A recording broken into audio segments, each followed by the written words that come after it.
हर समय फ्रेश गोल्डी मसाले। नमस्कार, उत्तर प्रदेश की खबरों के साथ मैं हूं मनोज मानस। खबरों का रुख करेंगे उससे पहले आपको दिखाएंगे इस वक्त के अहम हेडलाइंस।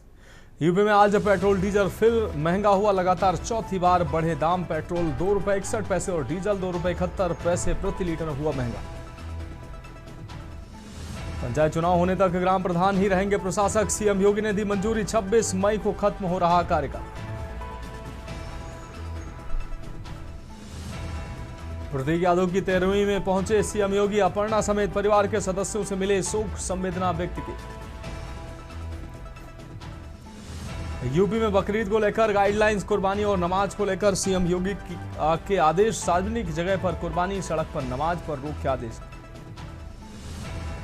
कानपुर में पिता पुत्र की हत्या पर आरोपी मुठभेड़ में गिरफ्तार, दोनों पैर में लगी गोली, एक आरोपी अभी भी फरार। रात में पुलिस चेकिंग पर उठे सवाल। और नौतपा की तपिश के बीच मौसम विभाग का बड़ा अपडेट, 8 से 10 डिग्री गिरेगा पारा। 28 मई से कई जिलों में आंधी, तेज हवाओं व बारिश की आशंका। देख रहे हैं के न्यूज़, खबरों का सारथी। और अब खबरें विस्तार से। अहम खबर से बुलेटिन की शुरुआत करेंगे राजधानी लखनऊ से। अहम खबर है जहां विमान हुआ खराब, बाल बाल बचे डिप्टी सीएम। यूपी सरकार के विमान से यात्रा कर रहे थे deputy CM Brajesh Pathak. Moradabad airport के रनवे पर बंद हुआ विमान का इंजन। विमान का इंजन बंद होने से रनवे पर उड़ा धुआं। मुरादाबाद अमरोहा के दौरे पर थे डिप्टी सीएम ब्रजेश पाठक।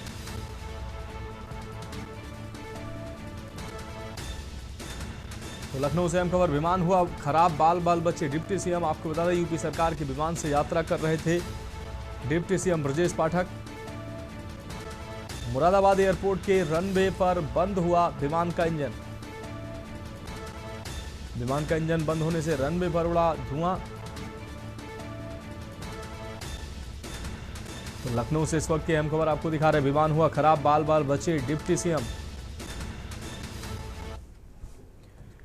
और अगली खबर बदायूं से है जहां गंगा स्नान करने पहुंचे 2 लोग नदी में डूबे हैं। गंगा दशहरा पर स्नान करने पहुंचे थे दोनों। आपको बता दें युवक गंगा में डूबे, एक युवक का शव बरामद हुआ है, जबकि स्नान करते हुए डूबी किशोरी की तलाश जारी है। गोताखोर डूबी किशोरी की तलाश में जुटे हैं। एसएसपी अंकित शर्मा ने मौका मुआयना किया है। गंगा दशहरा पर बड़ी संख्या में लोगों ने लगाई गंगा में आस्था की डुबकी। उझानी थाना क्षेत्र के कछला गंगा घाट का यह पूरा मामला है।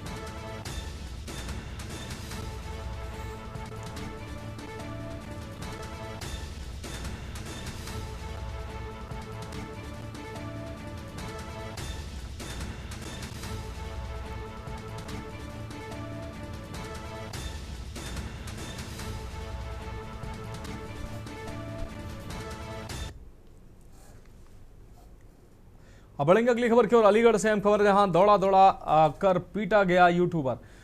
तो यूट्यूबर को दौड़ा कर पीटा है। पिटाई से बचने को बाइक छोड़कर भागा यूट्यूबर।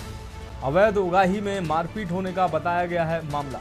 पब्लिक द्वारा दौड़ा कर पीटा गया है यूट्यूबर, जिसका वीडियो सामने आया है। शासनी गेट थाने के हाथरस अड्डे का बताया जा रहा है वीडियो।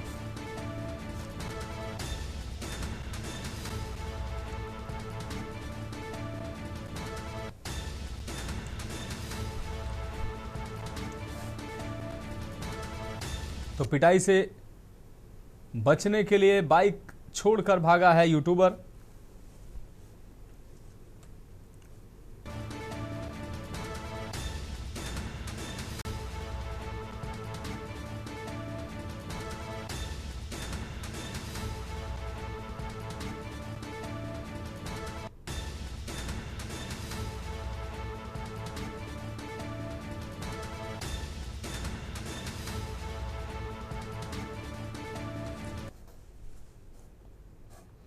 और अब अगली खबर का रुख करने की खबर हमीरपुर से है, जहां कल प्रदेश के डिप्टी सीएम ब्रजेश पाठक जिले के दौरे पर आएंगे। वो यहां पर नारायण गेस्ट हाउस में आयोजित होने वाले जिला प्रशिक्षण वर्ग के समापन समारोह में बतौर मुख्य अतिथि शामिल होंगे।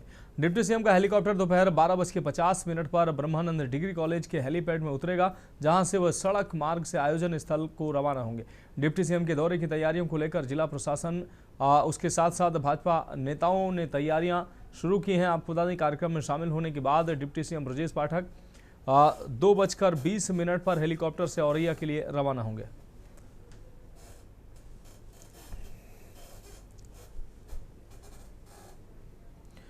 तो जिला प्रशिक्षण वर्ग के समापन कार्यक्रम में पहुंचेंगे डिप्टी सीएम ब्रजेश पाठक। तैयारियों में जुटा जिला प्रशासन सहित भारतीय जनता पार्टी के कार्यकर्ता। कल दौरे पर आएंगे डिप्टी सीएम ब्रजेश पाठक।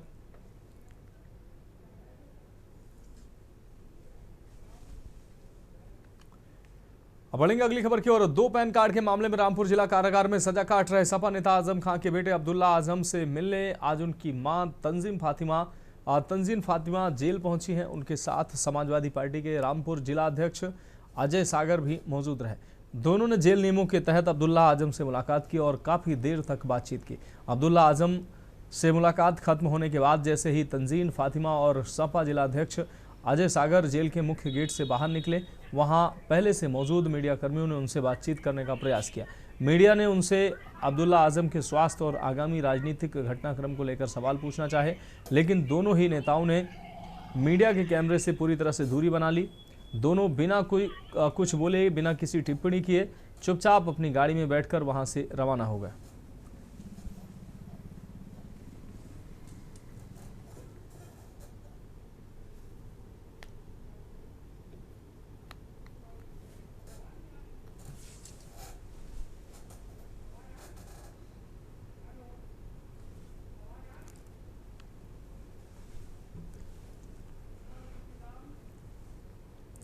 अब बढ़ेंगे अगली खबर की ओर। राजधानी लखनऊ के हाई प्रोफाइल वीआईपी इलाके से एक बड़ी और हैरान करने वाली खबर सामने आई है। समाजवादी पार्टी के वरिष्ठ नेता और विधायक रविदास मेहरोत्रा के सरकारी आवास में लाखों रुपए की चोरी की वारदात को अंजाम दिया गया है। विधायक ने अपने ही सोशल मीडिया का काम देखने वाले युवक पर चोरी करने का गंभीर आरोप लगाया है। यह पूरी घटना सीसीटीवी कैमरे में कैद हो गई, जिसकी मदद से पुलिस जांच में जुटी हुई है। यह पूरी वारदात हुसैनगंज थाना क्षेत्र के अंतर्गत आने वाले रॉयल होटल 4 स्थित फ्लैट नंबर 31 और 32 में घटित हुई है, जो विधायक रविदास मेहरोत्रा का आधिकारिक आवास है। विधायक निवास से चोरों ने एक आईफोन और 2 महंगे कंप्यूटर पार किए हैं। चोरी किए गए सामान की कीमत लाखों रुपए में बताई जा रही है।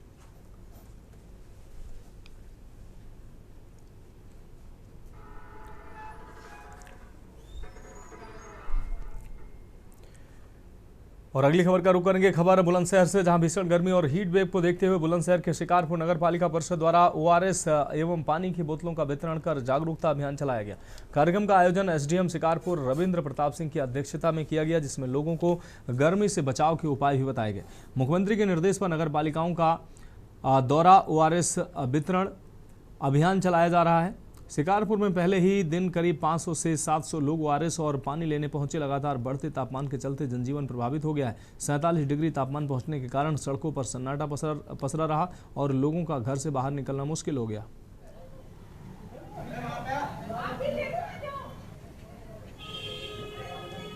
ये माननीय मुख्यमंत्री जी की तरफ से और राहत कार्यालय की तरफ से भी हम लोगों को निर्देश इस तरह के प्राप्त हुए हैं कि इस समय गर्मी का मौसम जो है वो अपने चरम पर है और हीट वेव से बचने के लिए हम लोग ओआरएस का और पानी का वितरण जो है वो नगर पालिका शिकारपुर में कर रहे हैं। और ये कार्यक्रम हमारा जो है अभी हीट वेव जब तक चल रही है तब तक हम लोग इसको चालू रखेंगे। ये माननीय मुख्यमंत्री जी के निर्देश के क्रम में और राहत विभाग के आदेश के क्रम में आज हमने शुरू करा है इस प्रोग्राम को, और ये एसडीएम साहब की अध्यक्षता में आज शुरू हुआ है और हमारी माननीय चेयरमैन साहब और हमारे सभासदगणों ने भी इसमें प्रतिभाग किया है। ये विशेष रूप से जनता के लिए जागरूकता का एक प्रोग्राम है कि इस समय जैसे कि हीट वेव चल रही है तो इसमें पानी अपने साथ जरूर रखें और ओआरएस इत्यादि का पैकेट भी रखें। और अगली खबर बुलंदशहर से, जहां गंगा दशहरा पर अनूप शहर सहित विभिन्न गंगा घाटों पर हजारों श्रद्धालुओं ने आस्था की डुबकी लगाई। दूर दराज से आए श्रद्धालुओं ने गंगा स्नान के बाद पूजा पाठ करते हुए दान पुण्य किया है। स्नान पर्व के मद्देनजर सुबह से ही अनूप शहर के साथ राजघाट, कर्णवास, नरोरा, रामघाट और आहार आदि घाटों पर श्रद्धालुओं के पहुंचने का सिलसिला शुरू हो गया, जो समय के बीतने के साथ बढ़ता रहा और चारों तरफ हर हर गंगे के जयकारे गूंजना शुरू हो गए। श्रद्धालुओं की सुरक्षा को लेकर पुलिस ने पूरी मुस्तैदी रखी।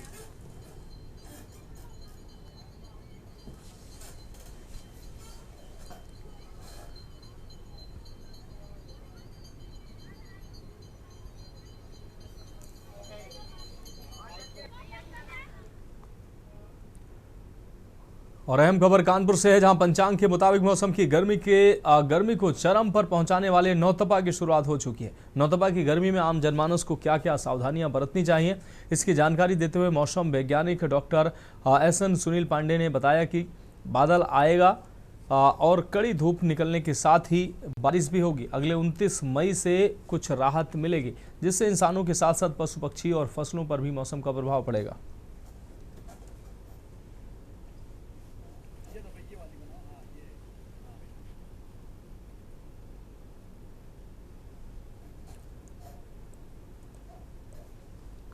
भीषण गर्मी में से डील करने के लिए यात्रियों के लिए पीने के पानी की व्यवस्था, ठंडे पानी की व्यवस्था, पंखे तो नियमित मॉनिटर किया जा रहा है कि 24 घंटे वो चालू हालत में रहें। उसके अलावा यात्रियों को जागरूक करने के लिए जगह जगह पे हमने कुछ पोस्टर्स लगाए हैं। अभी कुछ दिन पहले हमने रेड क्रॉस सोसाइटी की मदद से एक कैंप भी लगाया था। इसके अलावा एक हम अपनी स्क्रीन पे वीडियो और अनाउंसमेंट के माध्यम से भी लोगों को जागरूक कर रहे हैं कि पानी पीते रहें और अपना ध्यान रखें। उसके अलावा सभी स्टॉल्स पे ORS का घोल भी उपलब्ध है, अगर किसी को आवश्यकता होती है तो।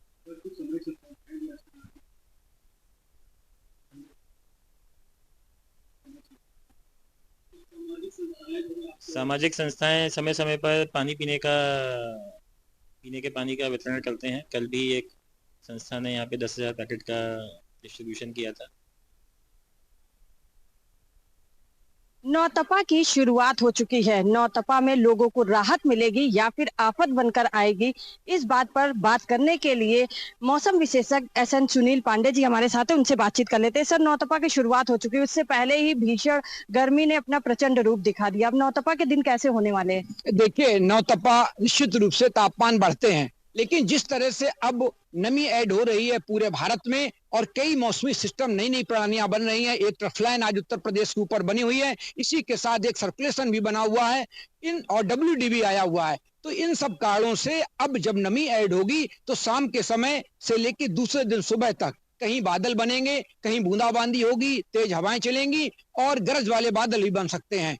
इससे नमी तो आएगी तो हमारी उमस भरी गर्मी बरकरार रहेगी। दिन में तापमानों में 1-2 डिग्री का उतार चढ़ाव हो सकता है, लेकिन UV इंडेक्स के साथ जो हमारे वेट बल्ब तापमान होंगे वो भी बढ़े हुए रहेंगे। और 29 तारीख को नौतपा थोड़ा और ठंडा पड़ेगा, क्योंकि इस 29 और 30 में काफी एरिया है जहां पर बारिश होने की संभावना है, आंधी आने की संभावना है। आज भी पश्चिमी उत्तर प्रदेश में और राजस्थान में तेज हवाओं के साथ आंधी आने की संभावना है। जब ऐसी स्थितियां होती तो तापमान में गिरावट होती है, लेकिन जब UV इंडेक्स और हीट इंडेक्स बढ़े हुए होते हैं तो मानव स्वास्थ्य पर ये प्रतिकूल प्रभाव डालते हैं। तो अभी भी गर्मी तो बरकरार रहेगी, लेकिन तापमानों में 1-2 डिग्री का उतार चढ़ाव बना रहेगा। तो आप सजग रहिए, सतर्क रहिए, क्योंकि इन स्थितियों में जब लोग बाहर निकले तो 11 बजे से 3 बजे तक हमारे जो श्रम करने वाले हों, लगातार धूप में रहने वाले हों, वो इससे बचें और थोड़ी देर में आराम करते रहें। और इसी के साथ अगर बाहर निकलना बहुत जरूरी हो तो बाहर निकलें, पानी लेकर निकलें, पानी पीकर निकलें, छाता, टोपी, अंगोछे का प्रयोग करें और लगातार धूप में ना रहें, क्योंकि ये स्थितियां मानव स्वास्थ्य पर प्रतिकूल प्रभाव डालने वाली होती हैं और ये आगे आने वाले दिनों में अभी जारी रह सकती हैं। सुबह और शाम का तापमान जरूर गिरावट दर्ज करेगा, लेकिन जो दिन में हीट वेव और लू चल रही है, ये क्या बरकरार रहेगी या फिर इसमें भी कुछ गिरावट होगी? देखिए, सबसे बड़ी चीज होती है जब वार्म नाइट होती है और इस समय 29-30 तापमान रात के रह रहे हैं। जब बादल आते हैं तो जो हमारी पृथ्वी एनर्जी डिस्चार्ज करती है वो यहीं पे सेव हो जाती है। और क्योंकि हमारे जो कानपुर महानगर ऐसे बड़े बड़े शहर हैं जहां पे हमने हीट आइलैंड बना दिए हैं, तो जब गर्मी इतनी नीचे सेव हो जाती है तो वो वार्म नाइट हो जाती है, लोग सो नहीं पाते हैं और बिजली की समस्या भी रहती है। तो वार्म नाइट भी हमारे स्वास्थ्य पे बहुत गलत प्रभाव डालती है। ये स्थितियां आगे बनी रहने वाली हैं, लेकिन फौरी तौर पर तापमानों में 1 से 2 डिग्री की गिरावट आएगी, लेकिन गर्मी, दिन की गर्मी और रात की गर्मी बरकरार रहने वाली है। तो ये थे हमारे साथ मौसम विशेषज्ञ, जिन्होंने साफ तौर पर कह दिया है कि 29 और 30 को जो नौतपा लगा है वो थोड़ा ठंडा हो जाएगा और इसके साथ ही जो लू चलेगी उससे लोग अपना बचाव करें। कानपुर से के न्यूज के लिए सारिका गुप्ता की रिपोर्ट। फिलहाल खबरों में वक्त है कि हम ब्रेक का जल्द हाजिर होंगे। ब्रेक के बाद उत्तर प्रदेश की खबरों में एक बार फिर से आपका स्वागत है। अगली खबर कानपुर से है, जहां कानपुर में भीषण गर्मी का प्रकोप लगातार बढ़ता जा रहा है। आज से नौतपा शुरू होने के साथ ही तापमान में और इजाफा हो गया है। इंसान ही नहीं बल्कि पशु पक्षी भी गर्मी से बेहाल नजर आ रहे हैं। सबसे ज्यादा परेशानी ट्रेन से सफर करने वाले यात्रियों को उठानी पड़ रही है। ट्रेनों में भारी भीड़ के चलते यात्रियों को सीट नहीं मिल पा रही है, जिसके कारण कई लोग ट्रेन के गेट पर बैठकर तो कुछ लोग शौचालय के पास खड़े होकर सफर करने को मजबूर दिखाई दिए। भीषण गर्मी और उमस के बीच यात्रियों का सफर काफी कठिन हो गया है। स्टेशन और ट्रेनों में पानी, हवा और जगह की कमी के कारण यात्रियों को परेशानियों का सामना करना पड़ रहा है। बच्चों, बुजुर्गों और महिलाओं की हालत ज्यादा खराब नजर आई है।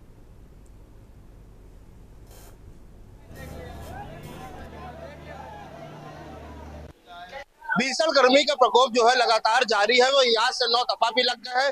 चाहे आम आदमी हो, चाहे ट्रेन से सफर करने वाले, सभी को गर्मी लग रही है। भीषण गर्मी से जो यात्री है वो भी परेशान है। आप देख सकते हैं, मैं खड़ा हूँ कानपुर सेंट्रल स्टेशन में। ये जो ट्रेन है जोगबनी जा रही है दिल्ली से चलकर। आप देख सकते हैं जो यात्री है वो बाथरूम में सफर कर रहे हैं। इतनी गर्मी, इतनी भीषण गर्मी है। छोटे छोटे जो बच्चे हैं वो ट्रेन के बाथरूम में सफर कर रहे हैं। इनको सीट नहीं मिल पा रही है। किस तरह से ये बाथरूम में सफर कर रहे हैं, इनसे बात करेंगे। क्या नाम है आपका?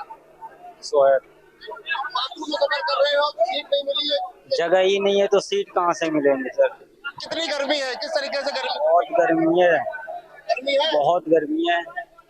कैसे आप देख सकते हैं कि छोटे छोटे जो बच्चे हैं वो बैठे हैं, वो बाथरूम में बैठे हुए हैं और लगातार जो है गर्मी बहुत है। और वही ट्रेन की अगर बात करी जाए तो ट्रेन के अंदर भी जो है बहुत भीड़ है। जो लोग हैं वो बाहर बैठे हुए हैं, कहीं ना कहीं अपनी जान जोखिम में डाल के यात्रा कर रहे हैं। गेट पे सफर कर रहे हैं। इनको सीट नहीं मिल पा रही है। जो गर्मी है, जो उनका गर्मी अपने चरम पे, लगातार जो गर्मी का जो प्रकोप है भारी है। आप देख सकते हैं कि जो ट्रेन में लोगों को, यात्रियों को सीट नहीं मिल पा रही है। बात करेंगे इनसे। अभी कहाँ जा रहे हो? अररिया, बिहार जोगमनी। मैदान में बैठे हो, क्या सीट नहीं मिली है? सीट नहीं मिले, पूरा जाम है, ये पूरा भरा हुआ है। बहुत गर्मी लग रहा है। बलियान खोल के जा रहे हैं ना।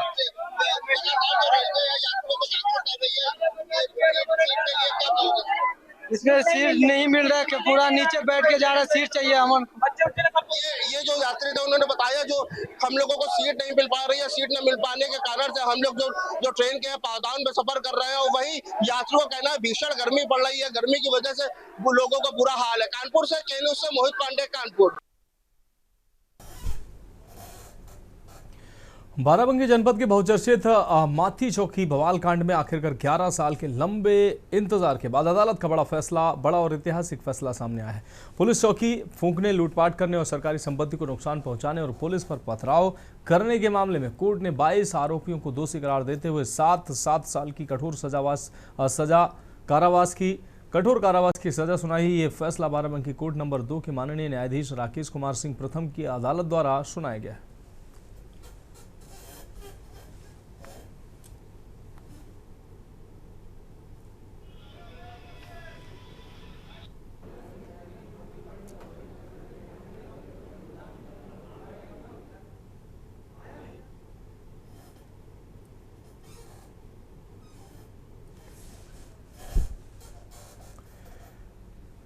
और अगली खबर कन्नौज से है, जहां गुरसहायगंज कोतवाली पुलिस को एक बड़ी सफलता हाथ लगी। आपको बता दें, पुलिस ने चेकिंग के दौरान फिल्म पुष्पा की तर्ज पर ट्रक में छिपाकर ले जाई जा रही चंडीगढ़ ब्रांड की 142 पेटी अवैध शराब बरामद किए। मामले का खुलासा करते हुए एसपी विनोद कुमार ने बताया कि यह शराब हरियाणा से बिहार ले जाई जा रही थी। तस्करों ने पुलिस को चकमा देने के लिए ट्रक के पिछले हिस्से में लोहे की चादर लगाकर एक गुप्त केबिन बनाया था।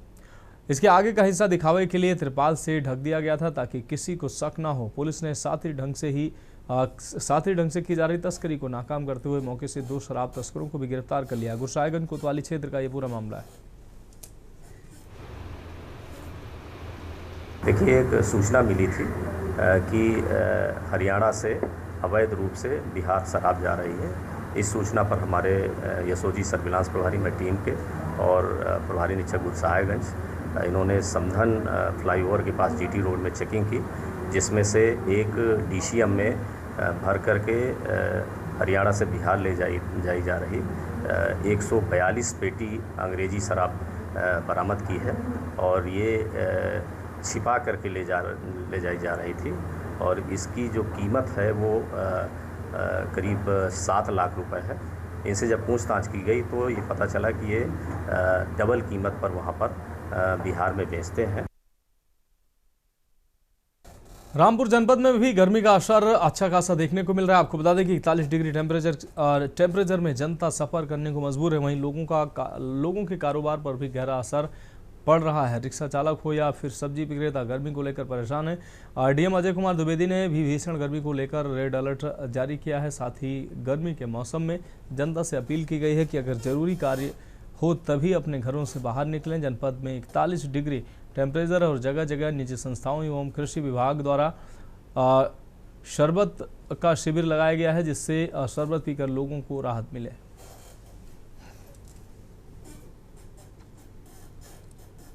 ये लोगों को जो राहगीर है उनको गर्मी से बचाने के लिए, जो बढ़ती हुई गर्मी है उस पर राहत दिलाने के लिए शरबत का प्रोग्राम किया जा रहा है।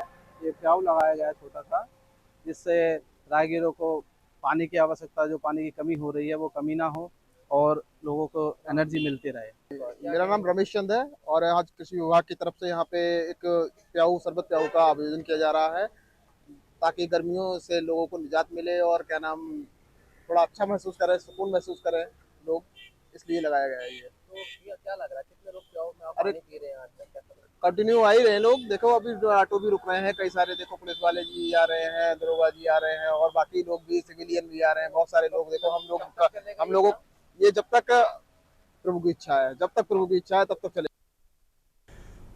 और अगली खबर का रुख करने की खबर रामपुर से है, जहां बकरा ईद के त्यौहार को देखते हुए रामपुर में खाद्य सुरक्षा विभाग एक्शन मोड में दिखाई दिया है। शहर कोतवाली क्षेत्र की मीट दुकानों पर खाद्य विभाग की टीम ने छापेमारी की है, जिससे दुकानदारों में हड़कंप मच गया और कई लोग अपनी दुकानें बंद कर मौके से फरार हो गए। जांच टीम ने मीट की दुकानों पर साफ सफाई की है। मीट गुणवत्ता और लाइसेंस आदि की जांच पड़ताल की। अधिकारियों ने कारोबारियों को बिना लाइसेंस तय मानकों के विपरीत मीट बेचने वालों पर कड़ी कार्रवाई की चेतावनी दी।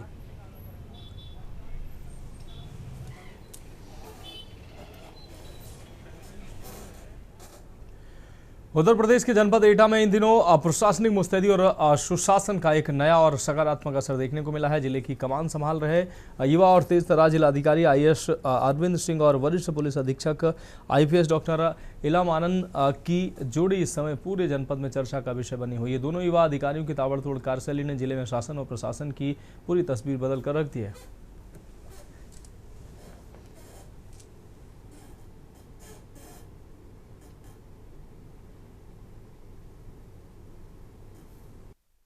जनपद एटा में जिस तरीके से जिलाधिकारी एवं वरिष्ठ पुलिस अधीक्षक जगह जगह जाकर निरीक्षण और ऑन स्पॉट पर मतलब कार्रवाई करना, ये चर्चा का विषय बना हुआ है। और आपको बता दें कि जब प्रशासनिक कमान जब अच्छे अधिकारियों के हाथ हो तो कुछ अलग ही नजर जनपद को देखने को मिल रहा है। जनपद एटा में इन दिनों सुशासन सिर्फ फाइलों में नहीं बल्कि जमीन पर दौड़ता नजर आ रहा है। और सबसे बड़ी बात है, जिले की कमान जब संभाल रहे युवा, ऊर्जावान और कर्मठ अधिकारियों की जोड़ी जिलाधिकारी IAS अरविंद सिंह एवं वरिष्ठ पुलिस अधीक्षक IPS डॉक्टर इलाम आनंद जी ने जब प्रशासनिक मुस्तैदी पर एक नई मिसाल पेश की है। जबकि आपको बता दें, ताबड़तोड़ निरीक्षण, ऑन द स्पॉट एक्शन, बरसों बाद एटा को ऐसी जुझारू प्रशासनिक जोड़ी मिली है जो दफ्तरों से निकलकर सीधे जनता के बीच पहुंच रही है। थानों का औचक निरीक्षण हो, सरकारी कारणों की जमीनी हकीकत हो परखनी हो या आम जनता की शिकायतों को निष्पादित करना हो, दोनों ही अधिकारी हर छोटे बड़े बिंदु पर पैनी नजर बनाए हुए हैं। युवा सोच, सकारात्मक बदलाव, सबसे खास और प्रेरणादायक बात यह है कि दोनों ही अधिकारी युवा हैं और दोनों ही उम्र में महज 1 वर्ष का ही फासला है। यही कारण है कि उनकी कार्यशैली में वह रफ्तार, ऊर्जा और निर्णय लेने की क्षमता दिख रही है। जिस तरीके से एटा को लंबे समय से जिन अधिकारियों की जरूरत थी वो अब देखने को मिल रही है। मकसद साफ है, लापरवाही पर सीधा अंकुश, शासन की योजनाओं का 100% क्रियान्वयन और पीड़ित को तुरंत पारदर्शी न्याय दिलाना, इन अधिकारियों की जगह जगह चर्चा हो रही है। सबसे बड़ा यानी सवाल है कि एटा के जब प्रशासनिक जो वरिष्ठ अधिकारी हैं इस तरीके से नजर आ रहे हैं तो अधीनस्थ अधिकारी बिल्कुल काम करने में सक्षम होंगे। एटा से ज्ञानेश कुमार के निजुंडिया। तो फिलहाल उत्तर प्रदेश की खबरों में अभी के लिए मेरे साथ इतना ही। मुझे दीजिए इजाजत और आप देखते रहिए के न्यूज़ इंडिया।